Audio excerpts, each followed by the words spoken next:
Le livre blanc, c'est l'objet effectivement de cette journée, avec un retour sur la norme également en tant que telle. Et l'intitulé de notre journée n'est pas pris par hasard. C'est vraiment cet objectif-là de faire connaître effectivement ce qu'est ce livre blanc.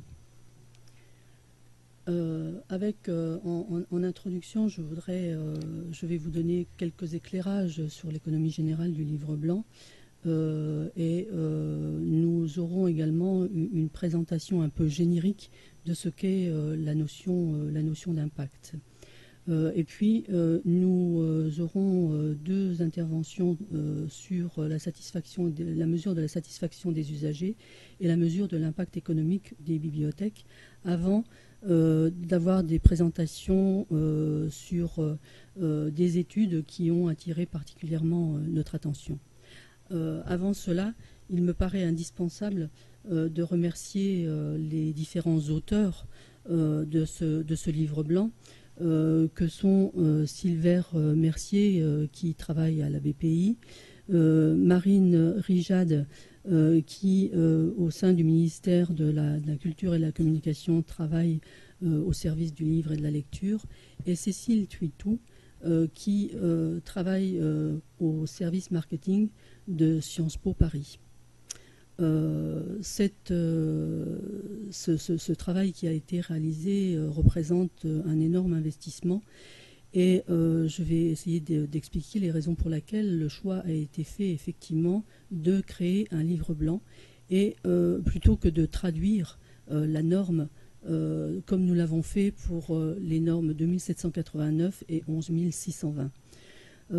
En fait, le travail de traduction est aussi un énorme travail, quoi qu'il en soit, de toute façon.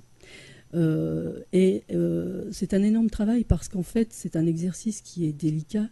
Nous sommes très contraints d'être le plus proche possible de l'expression anglaise de la norme. Et nous n'avons pas de marge pour mettre en valeur tel ou tel aspect des choses qui nous paraît important. On est contraint de respecter la forme, et on est également contraint de respecter les expressions anglaises qui sont utilisées. C'est un travail intéressant et qui est utile à tous, hein, c'est pas le problème. Sauf que sur la mesure d'impact, on avait envie d'exprimer un petit peu différemment les choses, et donc on a choisi de ne pas procéder à ce type de traduction pure et dure. Nous avons préféré aborder la question de façon à mettre en valeur un certain nombre de méthodes qui sont préconisées par la norme, de mettre en valeur la norme elle-même sous cette forme-là pour la communauté francophone. Et puis, procéder à l'élaboration du livre blanc permet de coller à l'actualité, et il se trouve que depuis que la norme est parue, plusieurs études sont parues également, et d'autres études sont en cours. Et le livre blanc, finalement, a pu abonder la bibliographie existante au niveau de la norme, et c'est un enrichissement intéressant. Ce que nous voulions faire également au travers de ce livre blanc, c'était attirer l'attention sur le besoin, nous semble-t-il, de développer des études précises sur cette question de l'impact des bibliothèques, au niveau national évidemment, car des études existent au niveau international, vous le verrez, que ce soit au Danemark, que ce soit au Royaume-Uni, que ce soit en Espagne ou que ce soit aux États-Unis, et on est assez pauvre sur la question au niveau national. Nous voulions également, au travers de cette norme, montrer que la norme elle-même le dit, hein, mais nous voulions, au travers du livre blanc, montrer que c'est sans doute le croisement de toute une série d'angles d'approche qui peut être profitable pour faire avancer la connaissance que nous avons des bibliothèques et de leur activité. Le livre blanc est construit de manière fortement différente de la norme en tant que telle, et nous avons décidé effectivement de le structurer en quatre parties. Et le cheminement que nous vous proposons dans la présentation à plusieurs voix que nous faisons ce matin sur la réalité du livre blanc avait l'intention effectivement de respecter cette organisation en quatre parties. Je crois que finalement la présentation sur la partie impact sociétal va être concomitante à la présentation un peu générique de la notion d'impact.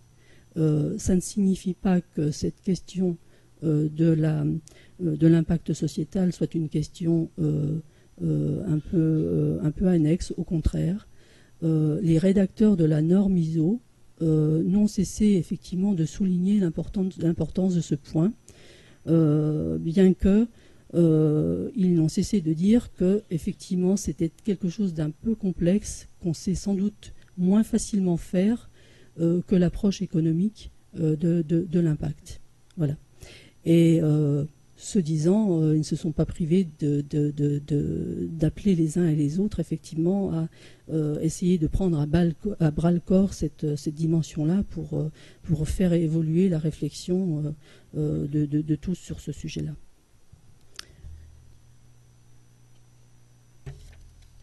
Alors, pourquoi les experts au niveau international ont-ils estimé à un moment donné nécessaire de venir sur ce champ de la mesure de l'impact, qui est un champ qui est traditionnellement, je dirais, couvert par un certain nombre de disciplines, et notamment les économistes.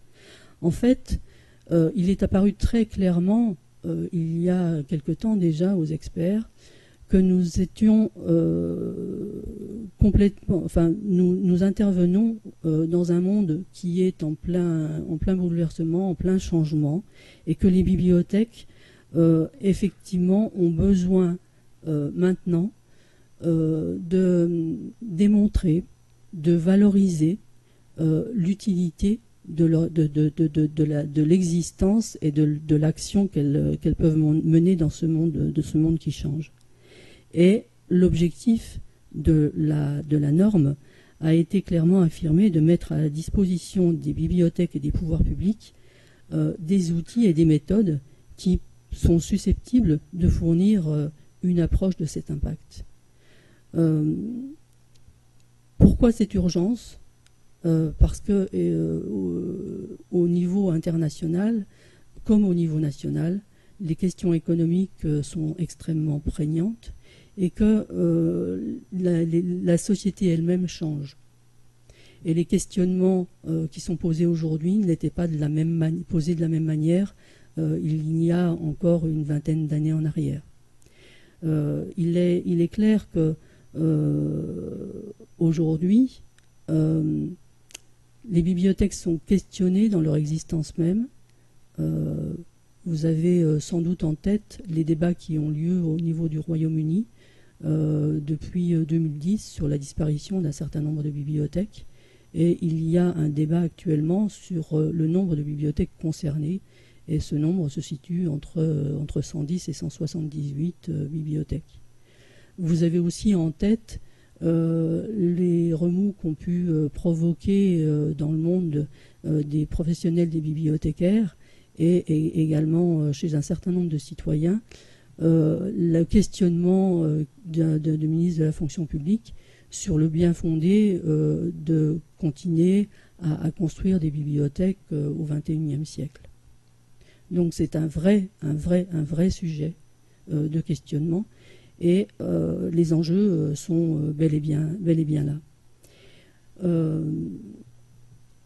La norme 16439 a vraiment l'ambition de dépasser la dimension bibliothéconomique qui était l'approche des deux normes précédentes, 2789 et 11620, pour venir sur un autre terrain qui permet effectivement, qui amène à utiliser un certain nombre de statistiques et d'indicateurs qui sont proposés dans ce cadre-là, mais qui dépassent largement ces méthodes en proposant d'autres méthodologies et en proposant d'impliquer dans le processus aussi bien les usagers eux-mêmes que les bibliothécaires.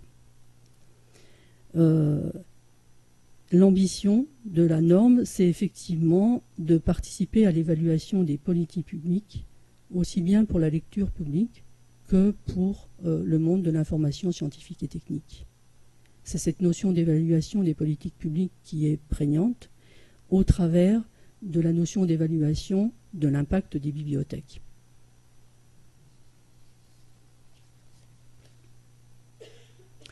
Alors, le livre blanc, la norme parle d'impact. Le livre blanc porte un titre qui retient la notion de valeur.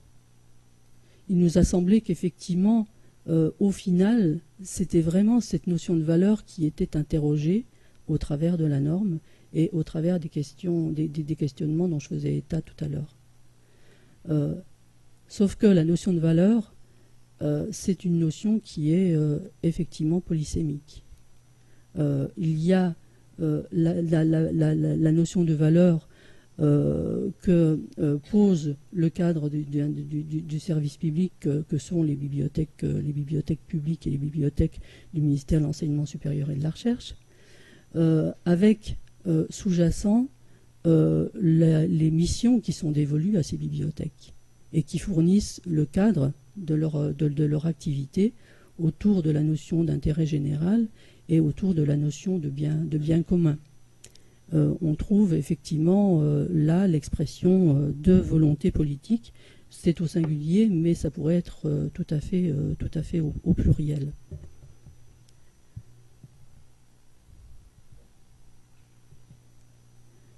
Donc en fait, la politique publique transforme les fonctions qu'assument les bibliothèques en mission à un moment donné. C'est ces questionnements-là qui sont une partie de la notion de valeur. Et puis il y a l'approche économique de la valeur qu'on connaît de plus en plus et qui va faire l'objet des présentations d'aujourd'hui, donc sur lesquelles je ne vais pas plus avant développer. L'introduction qui est faite au niveau du livre blanc revient sur un certain nombre de réalités pour expliquer effectivement cet intérêt marqué par les experts de l'ISO à la notion d'impact. C'est un lieu commun aujourd'hui de dire que les changements techniques, les changements des usages, les changements des pratiques des utilisateurs des bibliothèques, les changements dans le domaine juridique, les changements au niveau des cultures et les changements économiques ont mis en question les représentations des métiers que les bibliothécaires eux-mêmes avaient et également que les tutelles des bibliothèques pouvaient avoir. Et ce faisant, cela a engendré de profonds changements pour l'ensemble des bibliothèques, qu'elles soient publiques ou de l'enseignement supérieur. Et cette question de la pertinence de l'existence des bibliothèques, pourtant, est posée, bien que les bibliothèques aient beaucoup évolué au travers de terminologie anglo-saxonne comme le Learning Center ou au travers des bibliothèques lieu, troisième lieu, où avec une prégnance plus ou moins forte et des transformations plus ou moins radicales selon les bibliothèques. Toutes n'ont pas choisi d'appliquer l'ensemble des modèles proposés.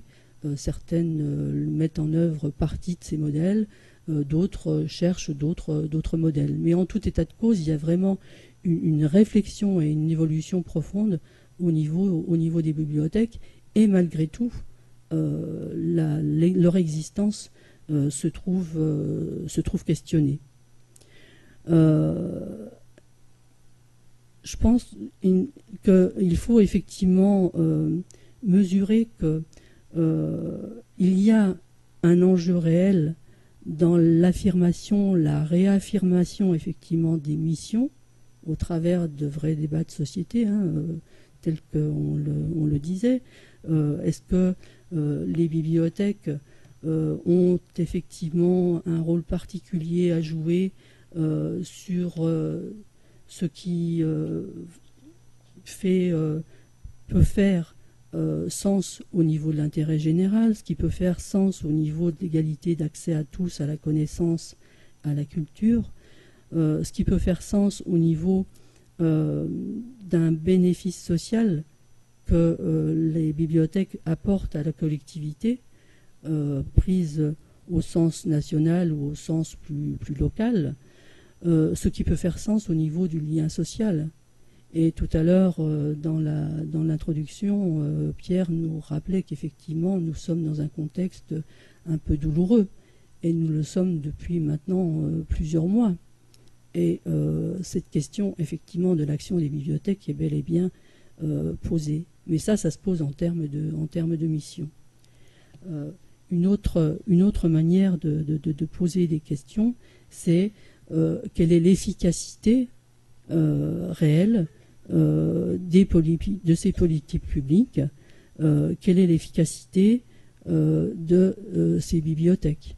Il ne s'agit pas de rester l'arme au pied et de décréter que oui, elles ont besoin d'exister, elles ont besoin aussi de changer, et la mesure de cette efficacité permet d'envisager les changements. Je crois que c'est un peu comme ça qu'il faut envisager les choses, en disant que ce sont finalement des outils pour aider à la décision des décideurs. Et l'objectif est aussi de redonner de la visibilité à l'expertise et à l'action des bibliothécaires en tant que tels. Alors, je voudrais terminer cette présentation sur cette dernière vue qui est tirée d'un écrit de Marc Romainville qui date de 2013 et c'est issu d'un colloque international sur le thème évaluation et enseignement supérieur qui s'était tenu à l'université Paris-Descartes en 2011.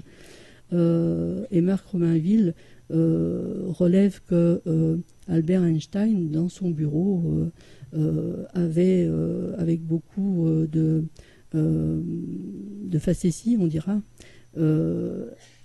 affiché cette formule: ce qui compte ne peut pas toujours être compté, ce qui peut être compté ne compte pas forcément. Et je pense qu'il faut qu'on ait cela en tête au travers de notre réflexion sur l'ensemble de l'évaluation que nous réalisons et sur cette question de la mesure d'impact.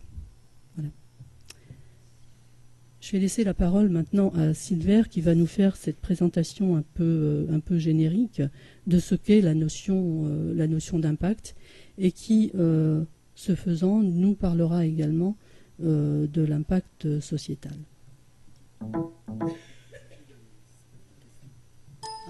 Oui, juste, il est bien évident que nous vous laisserons exprimer les questionnements qui sont les vôtres.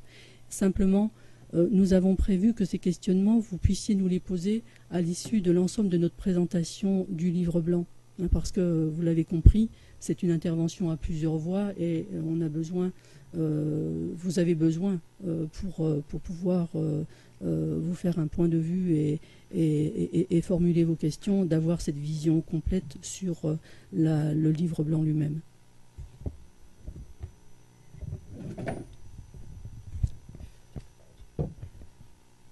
Bonjour à tous, merci Nadine de me passer la parole et merci de vous intéresser à ce sujet a priori pas très rigolo de la normalisation. On est sur des sujets qui sont effectivement importants, donc évidemment je souscris à pas mal de choses qui ont été dites avant, et donc moi j'interviendrai de manière très courte parce que le sujet de l'impact sociétal qui est en fait assez peu présent dans cette norme, pardon, oui. Personne ne me voit. Peu importe. Voilà. Il est assez peu présent dans la norme. La norme en fait s'attache véritablement à des nouvelles méthodes qui sont beaucoup plus innovantes en termes de mesure de l'impact économique. Donc c'est la vraie valeur ajoutée de cette norme, si vous voulez, par rapport aux autres. Donc moi je me cantonnerai simplement à rappeler quelques éléments de contexte et puis à rappeler en fait ce que c'est que la notion d'impact en particulier. Donc peut-être commencer par dire que la mission de bibliothèque n'est pas de prêter des objets ou d'être fréquenté. Alors ça peut paraître complètement une évidence de dire ça. Pourtant, regardez les articles, lisez la presse, lisez les blogs. À chaque fois qu'on présente une bibliothèque, on présente le nombre de prêts, on présente le volume des collections, et jamais en réalité on parle d'impact par rapport à la population à desservir. Et c'est une problématique, c'est aussi une problématique qu'on a peut-être intellectuellement véritablement en tête, mais qui ne se reflète pas dans notre manière de présenter les choses.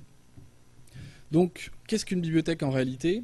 Donc là, évidemment, il faut rendre hommage à Thierry Giappiconi qui a proposé ce schéma dans le manuel d'évaluation des bibliothèques en 2001.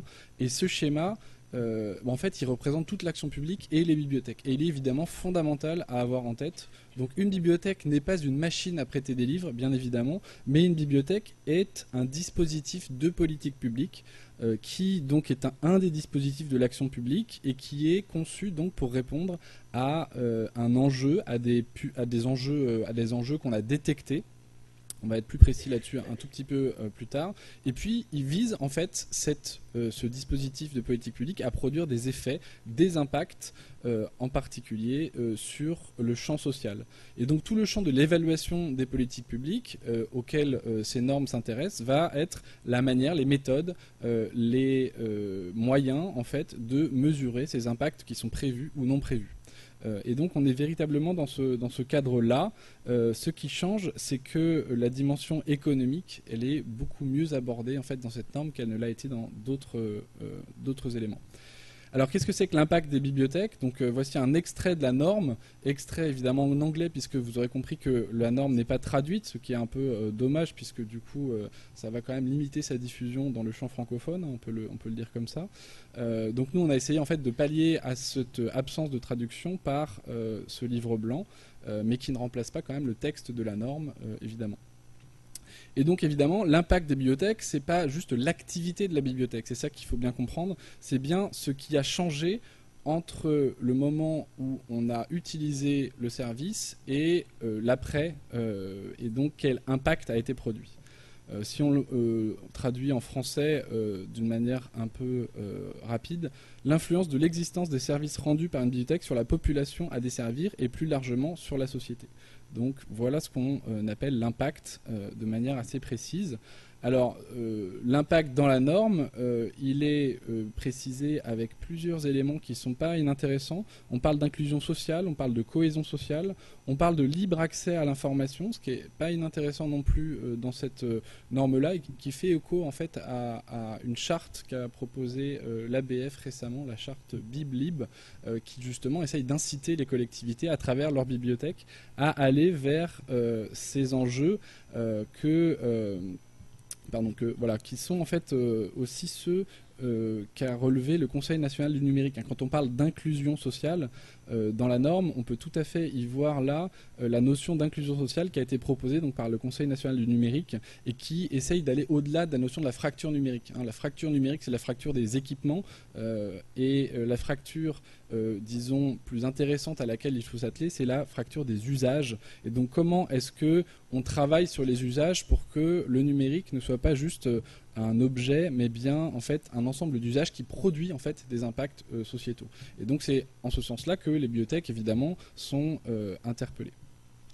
Donc simplement pour préciser, on a ces champs du changement social qui sont donc bien précis dans la norme et l'impact, la mesure de l'impact des bibliothèques, elle se fait de manière immédiate. Ça, c'est pas inintéressant non plus parce qu'on a souvent l'habitude de voir des méthodes qui sont construites sur le long terme. On a souvent l'impression qu'il faut évaluer avec des grandes études extrêmement chères, extrêmement difficiles à mettre en œuvre.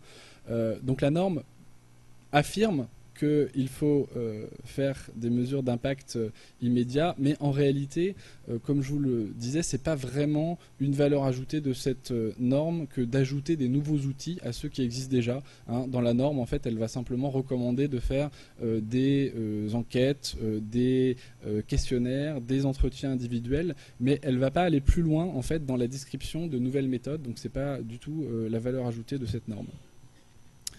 Outils du changement social, je l'ai déjà dit, donc j'y reviens pas, mais rappel évidemment des principales missions des bibliothèques. Important aussi de dire que la mesure de l'impact doit être régulière. En fait, ça c'est quelque chose qui est quand même aussi trop peu mis en œuvre, en fait, et que la norme rappelle. Et qu'on est aussi sur la mesure non pas de l'activité mais bien de ce que produit l'activité, et ça peut se traduire concrètement dans des questionnaires où on va demander, Cécile en parlera un petit peu, on va demander en fait qu'est-ce que la bibliothèque vous a apporté plutôt que de dire combien vous avez emprunté de livres à la bibliothèque récemment, pour illustrer ce point. Les méthodes, comme je le disais, sont pas tellement élaborées, mais Cécile les développera, sont pas tellement vraiment développées dans la norme. Et les recommandations portent sur des méthodes traditionnelles, c'est ce que je disais tout à l'heure. Alors peut-être ce qui est important de rappeler, mais là c'est pas la norme directement dont on parle, c'est la norme ISO 27089 et 11620 qui définit une population cible. Et ça, c'est peut-être aussi quelque chose qu'il faut rappeler souvent, c'est qu'on a souvent le réflexe de présenter la mesure de l'activité des bibliothèques, je dis bien l'activité, dans le vide, sans la mettre en relation systématique avec une population cible. Et c'est tout à fait différent, vous l'aurez compris, de dire qu'une bibliothèque va atteindre 10% d'étudiants dans son public, alors que la ville a 60% d'étudiants dans un cas et peut-être 5% d'étudiants dans l'autre. Vous voyez, si on ne se réfère pas en fait à une population cible, donc ça c'est vraiment un classique de l'évaluation des bibliothèques, un classique de l'évaluation des politiques publiques, mais en fait, je vois encore énormément, moi, d'articles, d'enquêtes qui, en fait, envoient comme ça des données sans les référer spécifiquement à des populations cibles. Et puis, autre élément que la norme ne propose pas, c'est l'évaluation des populations cibles dans un monde numérique extrêmement compliqué, puisque là, on n'est plus sur un territoire, mais là, il y a un vrai enjeu, et ça fait partie un peu des choses qui sont absentes de la norme. Pour traduire ça de manière un peu précise, extrait de la bien connue charte documentaire de la ville de Fresnes, donc Thierry Giappiconi est dans la salle, donc il pourra peut-être développer, mais voilà ce à quoi ça pourrait ressembler, disons, de décliner la mission en traduisant en objectifs généraux et en objectifs opérationnels. Donc là on voit bien que l'objectif que se donne la bibliothèque, c'est pas de faire tant de prêts par an, c'est bien de s'adresser à un pourcentage précis dans un champ qui, par exemple, ici est celui du développement économique et de l'emploi, un pourcentage précis d'une population qui est parfaitement ciblée, celle des entrepreneurs, des commerçants et artisans de la ville. Et donc on voit bien aussi que l'évaluation parce qu'elle s'adresse à des politiques, parce que en fait les politiques publiques dans lesquelles s'inscrivent les bibliothèques sont bien au-delà des politiques culturelles, elle peut aussi rendre lisibles les impacts qu'elle a en termes économiques. Et ça, c'est quand même quelque chose aussi qui est trop peu présent dans la littérature professionnelle. Et puis dernier point en fait qui manque complètement dans la norme, c'est les méthodes d'évaluation. Alors on parle en ce moment beaucoup de design thinking et d'évaluation justement sur des cycles très courts. Là on a toujours l'impression que la norme et l'approche qu'elle propose est sur des cycles qui sont certes courts, mais c'est juste mentionné dans la norme, c'est pas décrit, alors que justement on a de nouvelles méthodes qui arrivent dans ce mouvement en fait du design thinking ou en fait plus largement du design des politiques publiques. Donc la vraie question en fait qui va se poser, et peut-être ce sera une des modifications à apporter à la norme, c'est comment on fait concrètement pour normaliser ces pratiques-là et comment on fait du coup pour améliorer les dispositifs de politique publique que sont les bibliothèques et donc améliorer leur impact sociétal. Voilà, je vous remercie.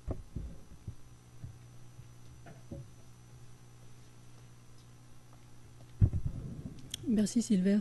C'est maintenant Cécile qui va nous présenter la partie qui concerne la satisfaction des usagers.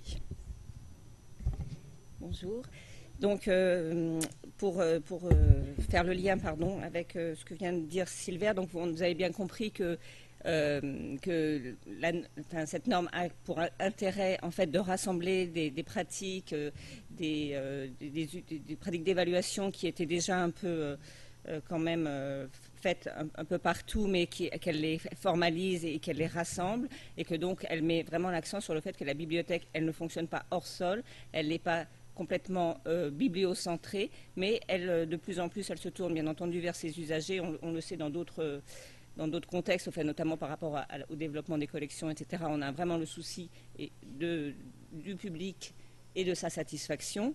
Et donc la norme, cette notion d'impact, elle est vraiment aussi, elle est corrélée avec ce changement de centre de gravité qui va vers les publics. Et donc mesurer l'impact, ça veut dire quel impact on a auprès de ces publics, des publics usagers et non usagers, comment la bibliothèque elle est inscrite dans un quartier, dans une université, et comment, quelle est la gamme des impacts que la bibliothèque a sur son environnement et qui sont très variés. Et c'est pour ça que cette norme essaie nous aide à essayer de décliner, déjà de définir quels sont ces impacts, qui sont, Sylvain le disait, l'impact sociétal, c'est une expression un peu valise pour désigner un grand nombre de choses, on va dire, que la bibliothèque a sur son environnement, sur son public. Et la norme a le mérite un petit peu de défricher et même de proposer des méthodes pour donner du sens et même donner de la valeur et donner des chiffres à cet impact qui est au-delà simplement au-delà d'un simple impact nébuleux.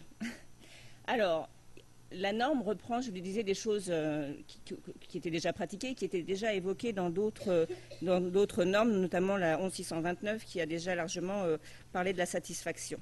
Mais un des intérêts de cette norme aussi, c'est qu'elle dit qu'il faut combiner plusieurs types de données. Des données induites des statistiques, donc ça c'est tout ce qu'on peut mesurer, extraire du SIGB ou de la gestion des flux de la bibliothèque. Donc on a plein de chiffres qui sont générés automatiquement par tous les outils qui nous permettent de suivre la vie de la bibliothèque et son activité. Donc ça, c'est des données induites, et donc on peut déjà mesurer la satisfaction des usagers, peut-être à la fréquentation, juste avec un compteur d'entrée. Si on voit que la bibliothèque est fortement fréquentée de façon de plus en plus assidue, on peut en déduire que les usagers sont contents.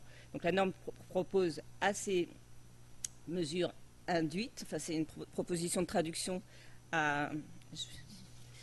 le terme anglais, si je me souviens bien, c'était les inferred. Donc elle fait une distinction entre les données induites, les données sollicitées, parce qu'on va aller solliciter les usagers pour leur poser des questions, et notamment pour la satisfaction. Une des meilleures manières d'interroger la satisfaction, c'est d'interroger les usagers. Et les données observées, ça va être une troisième catégorie de données qu'on va pouvoir collecter à partir d'un certain nombre d'observations, donc peut-être des enquêtes ethnologiques. On va se mettre dans la bibliothèque et regarder comment les gens agissent, s'approprient les espaces, s'approprient les services, etc. Donc c'est le croisement de ces 3 types d'enquête ou d'analyse de données qui va permettre de mesurer l'impact. Donc pour ce qui est de la satisfaction, je reviens sur cet aspect que j'ai eu l'occasion de développer dans ce livre blanc. Donc la satisfaction elle est à la fois déduite des données statistiques, mais aussi mesurée par des données sollicitées. Et donc ces données sollicitées vont l'être au travers des enquêtes. Mais avant de mener des enquêtes, parce que c'est vrai ce que disait Silver, beaucoup de gens nous disent, beaucoup de collègues dans les bibliothèques, on est démunis, on ne peut pas lancer d'enquête, c'est trop compliqué, etc. Mais déjà, quand on regarde par exemple,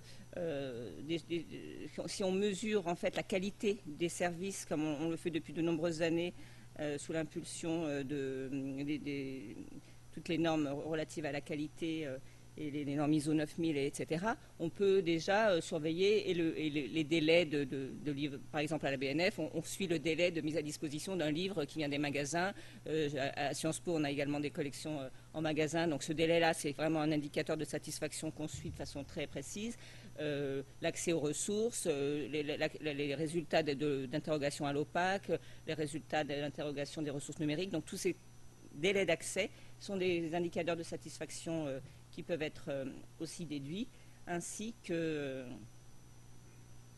voilà, la pertinence, etc. Et donc, la norme nous incite, en plus de ces données qui sont collectées de façon systématique et automatique, à interroger les usagers. C'est ce que fait, par exemple, pour les collègues qui sont bibliothèques universitaires, l'enquête LibQual+, qui nous permet, à partir de cette méthodologie qu'on appelle l'analyse des écarts, d'interroger les étudiants sur la façon dont ils perçoivent les services rendus par la bibliothèque par rapport à un minimum qu'ils attendraient du service et un maximum, un idéal. Sur une note de 1 à 9, on essaye de voir si le service qui nous est offert est supérieur au minimum attendu, ou s'il atteint le maximal, et comment se positionne la bibliothèque par rapport à ces deux valeurs.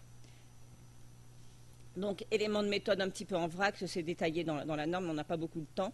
Donc, la norme, comme je le disais, suggère fortement donc, de combiner toutes ces méthodologies, de les croiser de façon à construire vraiment un panorama de la perception et de l'usage de la bibliothèque, donc de son impact à partir de plusieurs types de données.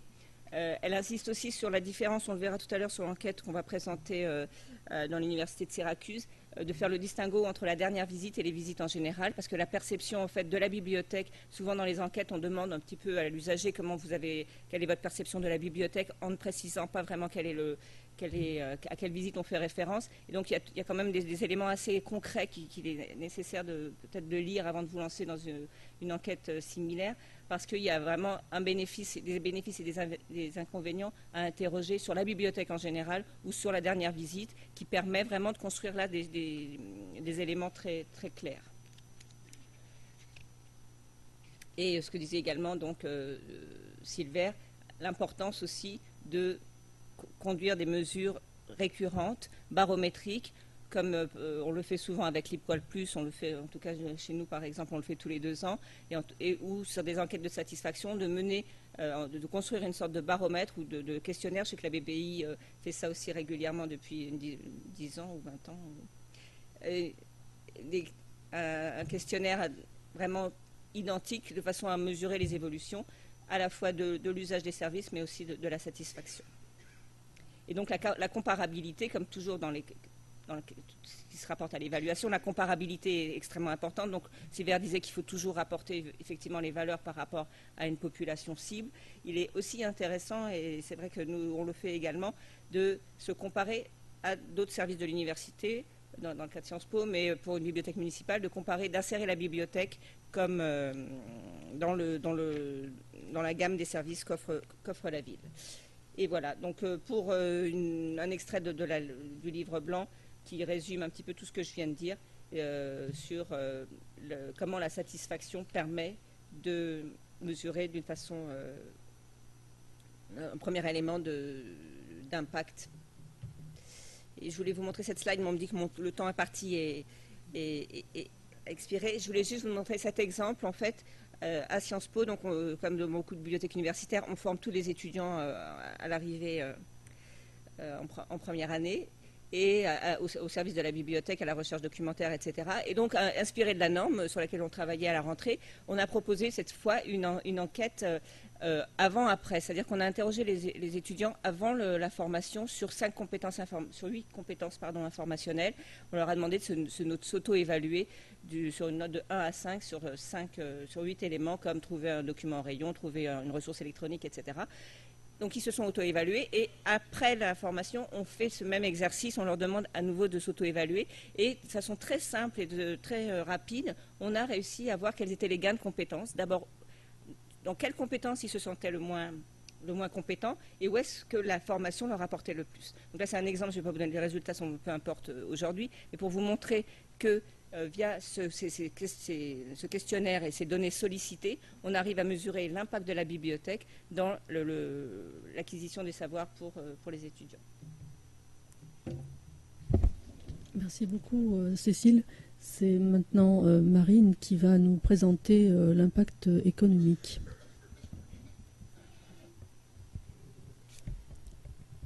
Bonjour.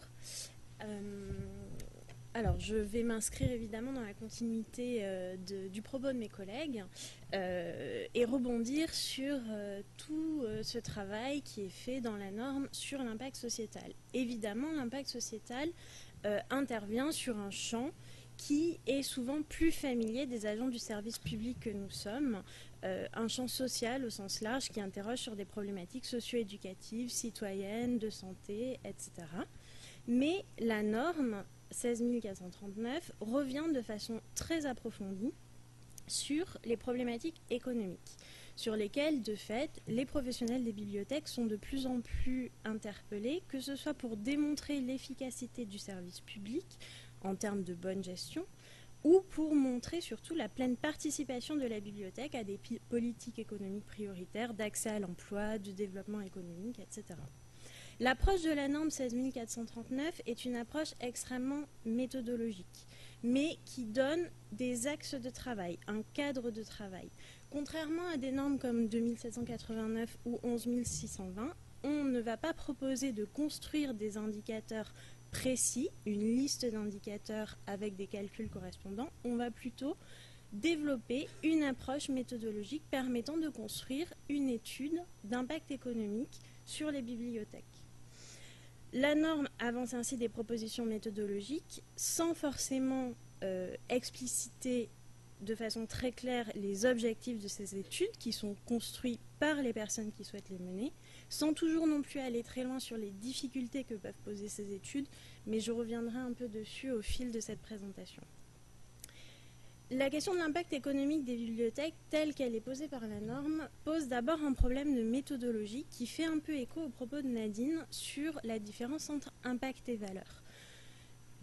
Sur le champ précis de l'économie, de fait, le chapitre sur les études d'impact économique intervient dans une norme qui s'appelle « Impact des bibliothèques », mais le chapitre économique distingue bien la valeur économique, l'economic value des bibliothèques, et l'impact économique, l'economic impact, et revient sur ces deux axes de travail qu'il faut que nous distinguions. Dans le premier cas, il s'agit d'apprécier la valeur du service, et on va l'exprimer de façon assez simple, par exemple, 1 heure de connexion vaut X euros. C'est l'objectif ciblé par la norme. Dans le second, la question est plus complexe, c'est celle de l'interaction de la bibliothèque avec son environnement économique. Et là, on est véritablement dans la question de l'impact, avec une analyse de l'effet, des répercussions de l'activité de la bibliothèque, des dépenses de la bibliothèque, de ses employés, de ses usagers sur l'économie d'une zone considérée. Donc je vais développer les deux points. Je vais quand même faire une part importante à la valeur qui est, dans la norme 16439, l'approche qui est privilégiée, qui est présentée comme prioritaire. De fait, elle est certainement plus simple à concevoir, mais elle comporte de nombreux écueils. et je pense que nous pourrons y revenir.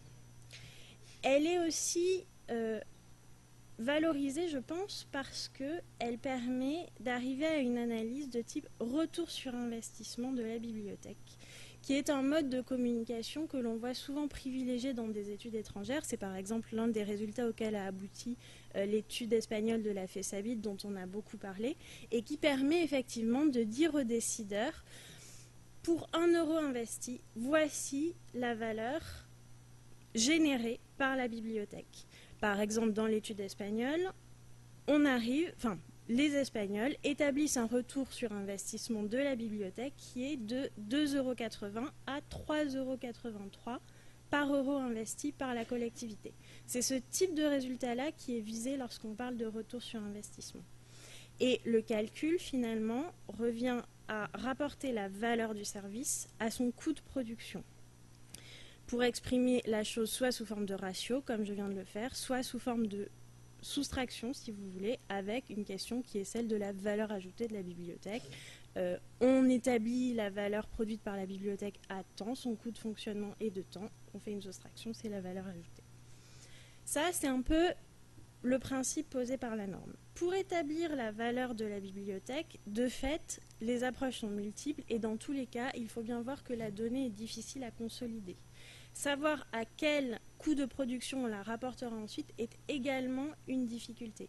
Et la norme n'apporte pas forcément toutes les pistes méthodologiques qui seraient toujours nécessaires pour construire ces données-là. Et c'est pour ça qu'on a souvent aussi à croiser cette norme avec des études étrangères qui apportent des exemples, qui apportent des approches diverses. Alors, pour l'analyse de la valeur des services, 3 méthodes principales sont présentées dans la norme 16439 et redéveloppées dans le livre blanc. La première méthode, la plus simple en apparence, est celle dite du market pricing, c'est-à-dire la recherche du coût dans le secteur privé d'un service alternatif à celui de la bibliothèque. L'idée est, si le service de la bibliothèque venait à disparaître, combien l'usager devrait débourser pour avoir accès à un service équivalent dans le secteur marchand.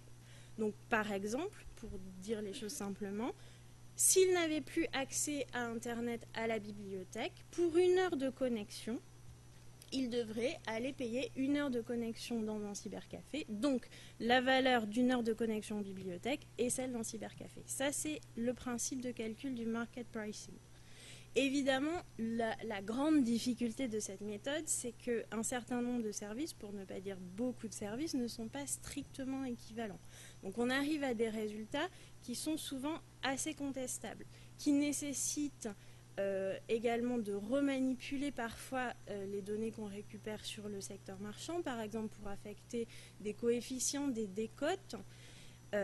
Et c'est vrai que sur cet aspect-là, la norme ne fait pas de préconisation particulière, c'est quelque chose qui doit être inventé si c'est la méthode retenue pour le calcul de la valeur. La deuxième méthode proposée par la norme 16439 est celle de la méthode de calcul du coût en temps pour l'usager.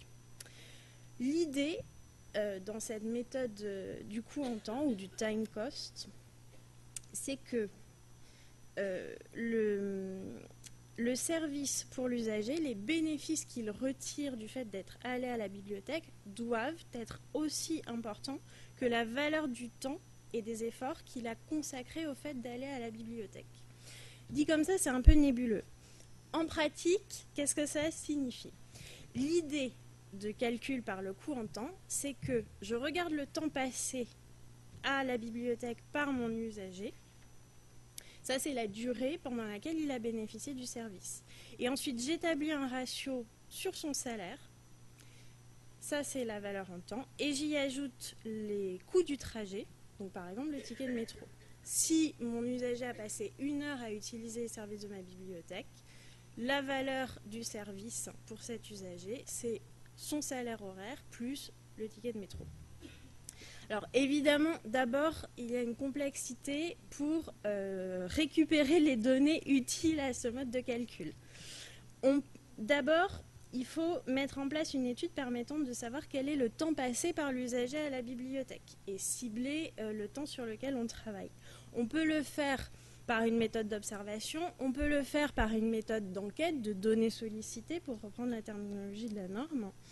Donc ça, c'est un premier enjeu. Et puis, il y a évidemment aussi une difficulté qui est de s'interroger sur le salaire de l'usager. Donc soit on travaille sur le salaire moyen de la zone desservie parce qu'on a réussi à le récupérer, c'est pas toujours facile, soit plus difficile encore, on peut interroger les usagers sur leur salaire.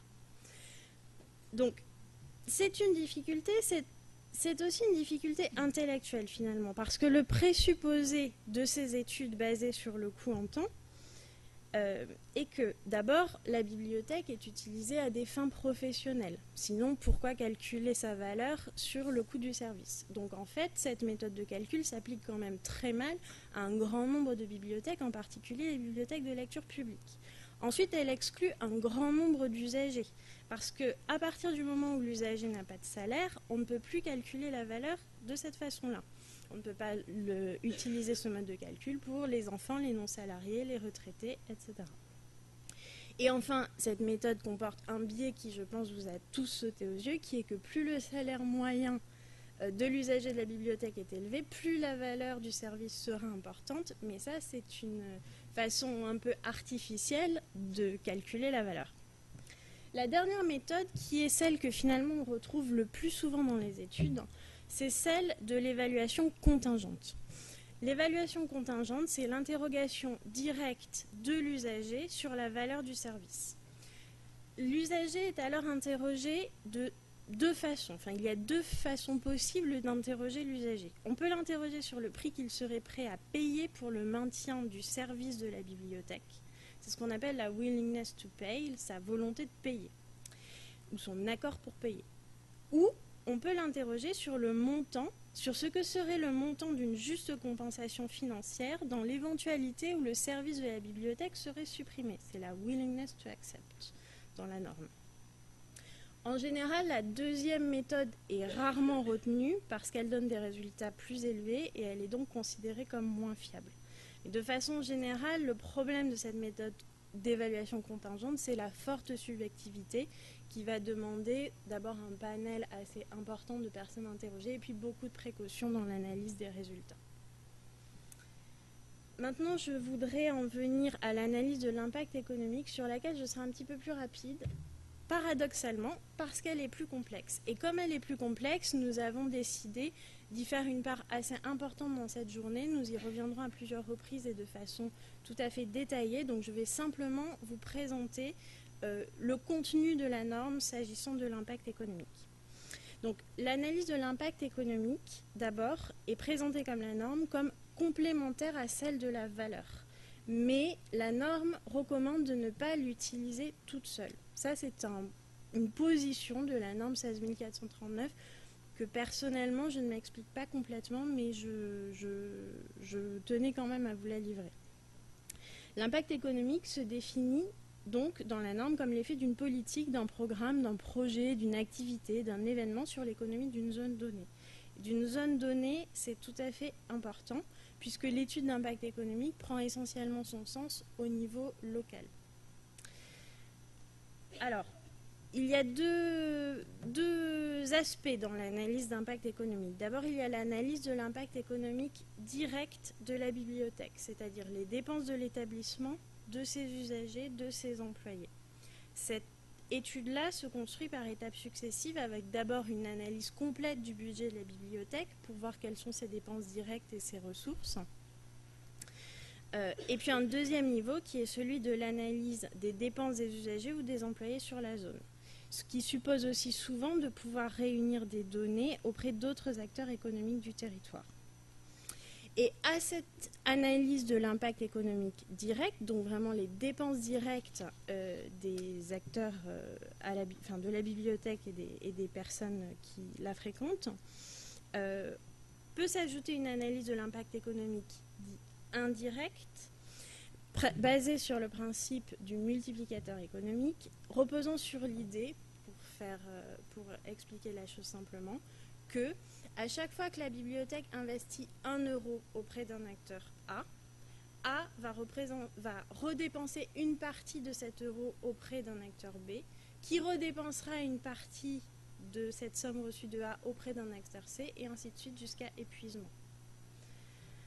Donc ça, c'est une méthode extrêmement complexe parce que vous ne pouvez pas... Enfin, il n'est pas pertinent de récupérer le multiplicateur d'une autre étude pour l'affecter à votre zone. Il faut vraiment s'adjoindre l'appui d'un économiste pour cette étude, mais comme globalement pour l'ensemble du travail sur l'impact économique. Et vraiment, l'aide d'un spécialiste apparaît nécessaire pour éviter les nombreux écueils que peut comporter l'analyse d'impact économique. Moi, j'en citerai quand même deux auxquels il faut vraiment prendre garde quand on met en œuvre ces études. D'abord, la question de bien parvenir à élucider les liens de causalité, savoir si la présence de la bibliothèque sur un territoire et la dépense de l'usager sur le territoire, par exemple, sont véritablement liées. Vraiment arriver à établir non pas des corrélations mais des causalités, ça c'est une grande difficulté. Et puis la norme ISO 16439 met quand même en garde sur l'importance de travailler sur des établissements qui ont un budget tel qu'ils font un apport substantiel à l'économie locale.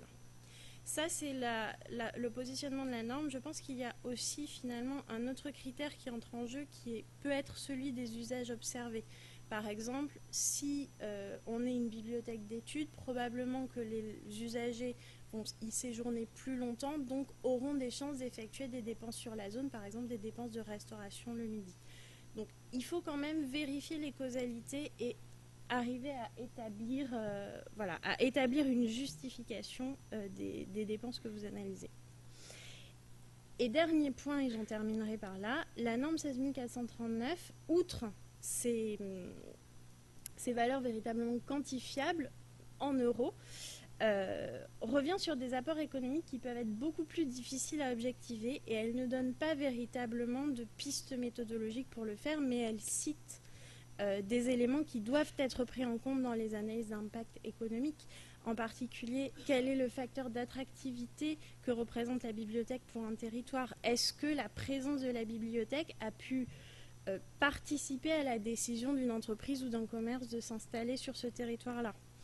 De la même façon, est-ce que la bibliothèque participe à la vie économique de l'entreprise en fournissant des informations ou de la documentation utile que les entreprises ne sont pas en capacité d'acquérir elles-mêmes? Ou encore, est-ce que la bibliothèque favorise le développement des compétences et des savoirs des usagers avec un impact sur la réussite professionnelle et le niveau de qualification de ces usagers? Et évidemment, construire des indicateurs sur ces thématiques-là est une grande difficulté sur laquelle nous avons encore peu de pistes dans la norme 16439.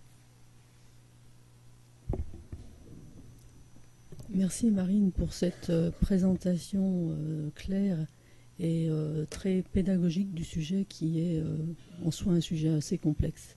On a quelques minutes encore et ce sera seulement quelques minutes pour présenter deux études sur lesquelles on voulait s'attarder un tout petit peu. Qui commence? Cécile Vert, je crois. Oui, donc je vais vous présenter une étude qui vient du Danemark, en fait, qui a été produite par un think tank qui s'appelle The Library of the Future. Et donc cette étude, en fait, elle se concentre sur la définition de la valeur, en fait, des bibliothèques du Danemark. Et ce qui est intéressant, c'est qu'elle fait explicitement référence à la norme ISO 16439 dont on parle. Alors, le principal résultat en fait de cette étude, je ne vais pas rentrer dans les détails, c'est qu'elle exprime que les 500 bibliothèques danoises, au Danemark, les bibliothèques sont les équipements culturels les plus visités. Et le principal résultat, donc, c'est que les Danois attribuent une valeur de 4 milliards de couronnes danoises aux bibliothèques, alors qu'ils ne les financent qu'à hauteur de 2,5 milliards. Et donc, c'est la méthode qu'on a vue tout à l'heure. Comment est-ce qu'on évalue le service en termes marchands. Et l'autre mesure de l'impact qui a été proposée dans cette étude, le nombre de prêts a diminué ces dernières années, donc il y a une courbe qui est assez spectaculaire. Par contre, la fréquentation globale a augmenté et il a été mesuré que 36% des populations qui ne sont pas d'origine danoise fréquentent les bibliothèques alors qu'elles ne représentent que 25% de la population globale. Donc les bibliothèques sont de véritables outils d'intégration sociale, on pourrait dire comme ça. Et donc le consentement à payer. Alors il y a une mesure aussi qui est intéressante parce que on parle de la valeur économique la contribution en fait au produit intérieur brut des bibliothèques qui a été mesurée pour être donc elle représente 2 milliards de couronnes, donc soit 0,1% du PIB. Et il est bien précisé évidemment dans l'étude que ce n'est qu'une mesure économique et que ça ne prend pas en compte les bénéfices culturels et sociaux des bibliothèques, mais simplement leur contribution à un indicateur de prospérité économique. 3 corrélations, donc, pour faire écho à ce qui a été dit juste avant, ont été établies. Les bibliothèques contribuent à élever les compétences de lecture des enfants. Les compétences en lecture élevées permettent un meilleur niveau d'éducation, et un meilleur niveau d'éducation a des effets économiques positifs. Donc ces corrélations-là, elles ont été démontrées par l'étude, ce qui est tout à fait important et intéressant. Il a été aussi quantifié la manière dont la transition numérique favorisée par les bibliothèques a des impacts économiques. Alors ça a été mesuré d'une manière qui est un petit peu étrange par la baisse du nombre de courriers envoyés liés à l'usage des outils numériques pour éviter d'envoyer du papier, et puis par le temps gagné à l'usage des services administratifs en ligne par rapport à l'usage des services physiques. Et donc ça a été estimé entre 100 et 200 millions de couronnes par an.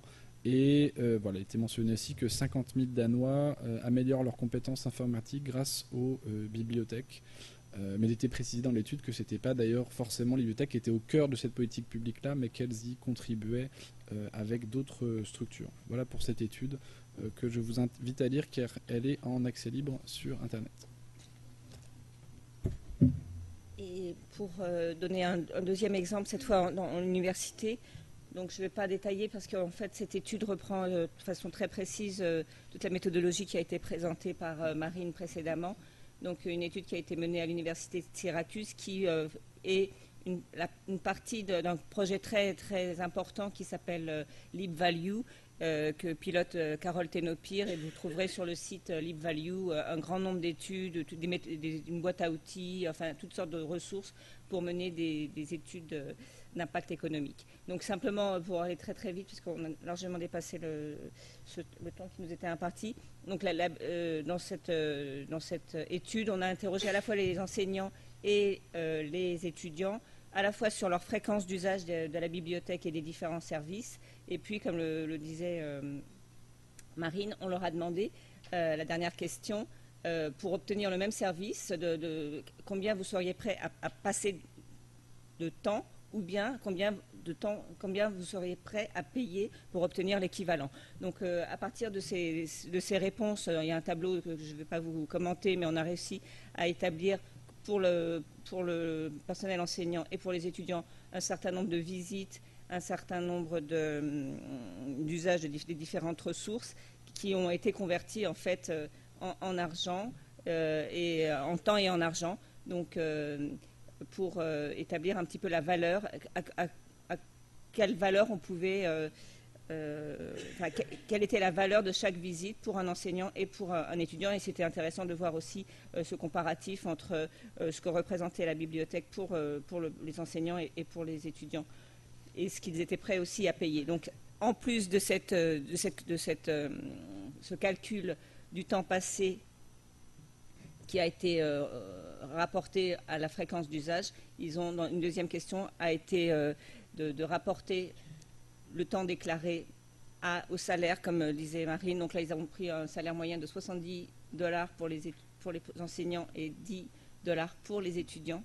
Et ils ont calculé en fait le coût global de la valeur économique de la bibliothèque, à la fois en temps et en monnaie. Et ils l'ont rapporté au budget de la bibliothèque. Voilà, donc on n'a pas vraiment le temps de détailler tous ces chiffres, mais donc l'article de Bruce Kingma et de Kathleen McClure détaille tout ça, avec aussi annexé le questionnaire qui est très intéressant de lire et de reprendre, parce qu'on voit vraiment les différentes étapes et comment on peut appréhender et poser des questions sur ce prêt, cette willingness to pay, ou le prêt à payer, ou le prêt à remplacer. Voilà. Merci beaucoup pour ces retours sur des études particulières. On n'est pas dans les clous au niveau du temps. Ce que je vous propose, c'est que au niveau, pour conclure cette première partie de la matinée, on prenne le temps d'entendre deux questions. Et on y répondra très vite, et je pense que de toute façon il y aura matière à trouver des éclaircissements dans le continuum de la journée avant que nous fassions une pause. Donc juste Thierry a une question. Je vous demanderai d'être assez bref dans votre questionnement. C'est pas une question, c'est une précision. Je voulais dire que d'abord je suis très heureux de voir apparaître cette norme, parce que dans le long cheminement de la statistique à l'évaluation, elle marque quelque chose de très important, puisqu'on est passé dans l'étude des performances à une première époque, puis celle de la qualité, c'est-à-dire telle qu'elle est perçue, comme cela a été dit, par l'usager. Nous arrivons à une perspective qui est celle dans laquelle l'évaluation des bibliothèques rejoint l'évaluation des politiques publiques. Et ça me semble important parce que, en fin de compte, si vous voulez, cette approche, c'est une approche pluridisciplinaire et sur laquelle, d'ailleurs, il ne faudrait pas créer de malentendus. Il n'y a pas d'opposition entre une approche économique et une approche d'un impact social. L'économie étant un outil pour démontrer quel est l'impact social de la bibliothèque dans un domaine précis. Et c'est à partir du moment où on le reprend dans cette perspective qu'on peut se dire qu'il y a actuellement un certain nombre de pistes de réflexion très pratiques pour les bibliothèques, parce que tout cela n'est pas éloigné de votre pratique quotidienne, bien au contraire. La première, c'est de bien veiller, surtout dans le domaine de la lecture publique, où les objectifs ne sont pas définis par les textes comme ils le sont dans le milieu des bibliothèques universitaires, de bien définir des objectifs qui aient un sens par rapport au bénéfice social que la bibliothèque peut apporter.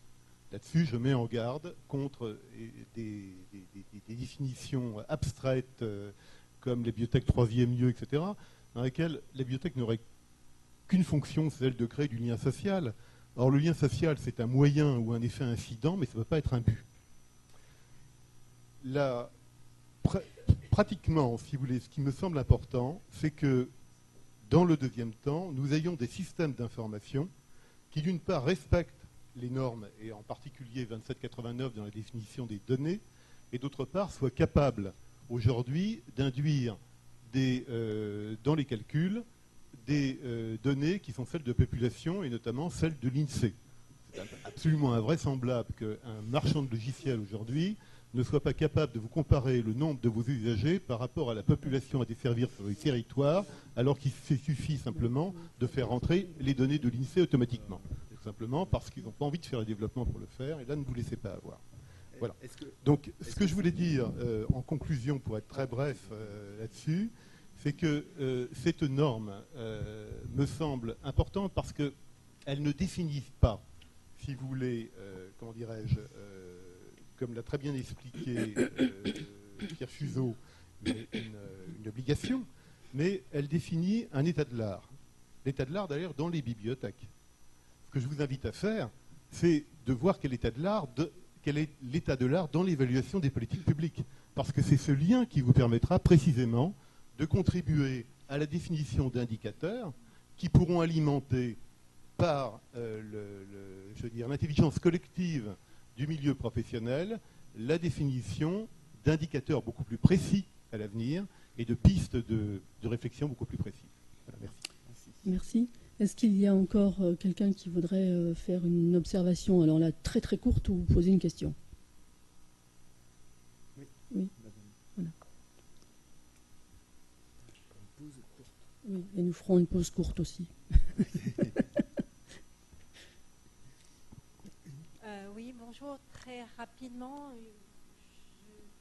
peut-être est-ce que c'est prévu, qu'on en parle après, mais il me semble qu'il est important aussi d'avoir la notion de ceux qui ne sont pas dans les bibliothèques, de tout le public extérieur. Voilà. Donc la question est, est-ce que cela est prévu quelque part?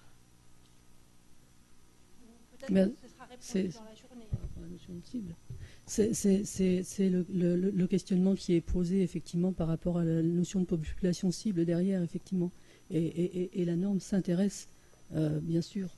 Mesurer l'impact, c'est aussi effectivement être capable de montrer qui est présent, qui n'est pas présent, et donc par contre-coup de pouvoir saisir effectivement les limites de l'action de la bibliothèque. La norme insiste bien sur le fait que les non-usagers de la bibliothèque sont bénéficiaires du rayonnement de la bibliothèque, aussi bien à l'université qu'en bibliothèque municipale. Le fait de vivre dans un quartier où il y a une bibliothèque a un impact direct sur son vie, sur l'estime de soi, sur le fait d'être dans un quartier où il y a un établissement culturel, etc. Donc la norme incite à interroger aussi bien les usagers que les non-usagers, et que l'impact n'est pas seulement sur la consommation, si on veut reprendre des termes économiques, des biens de la bibliothèque, mais aussi sur son image. Et je peux me permettre juste d'insister sur un point, c'est qu'en fait on a justement essayé dans les travaux qu'on mène sur la norme 2789 de mieux définir ce que pourrait être un usager qui n'a jamais mis les pieds dans une bibliothèque mais qui a quand même bénéficié des services de la bibliothèque. C'est le cas par exemple quand vous proposez une conférence dans une bibliothèque, que vous la mettez sur YouTube et que en fait au bout d'un an elle a 1500 vues alors qu'il y avait 10 personnes qui étaient là ce jour-là. Ça c'est un impact qu'on doit absolument mesurer et rendre beaucoup plus lisible qu'actuellement, et ça fait partie des travaux qu'on mène à la FNOR du point de vue de l'évaluation.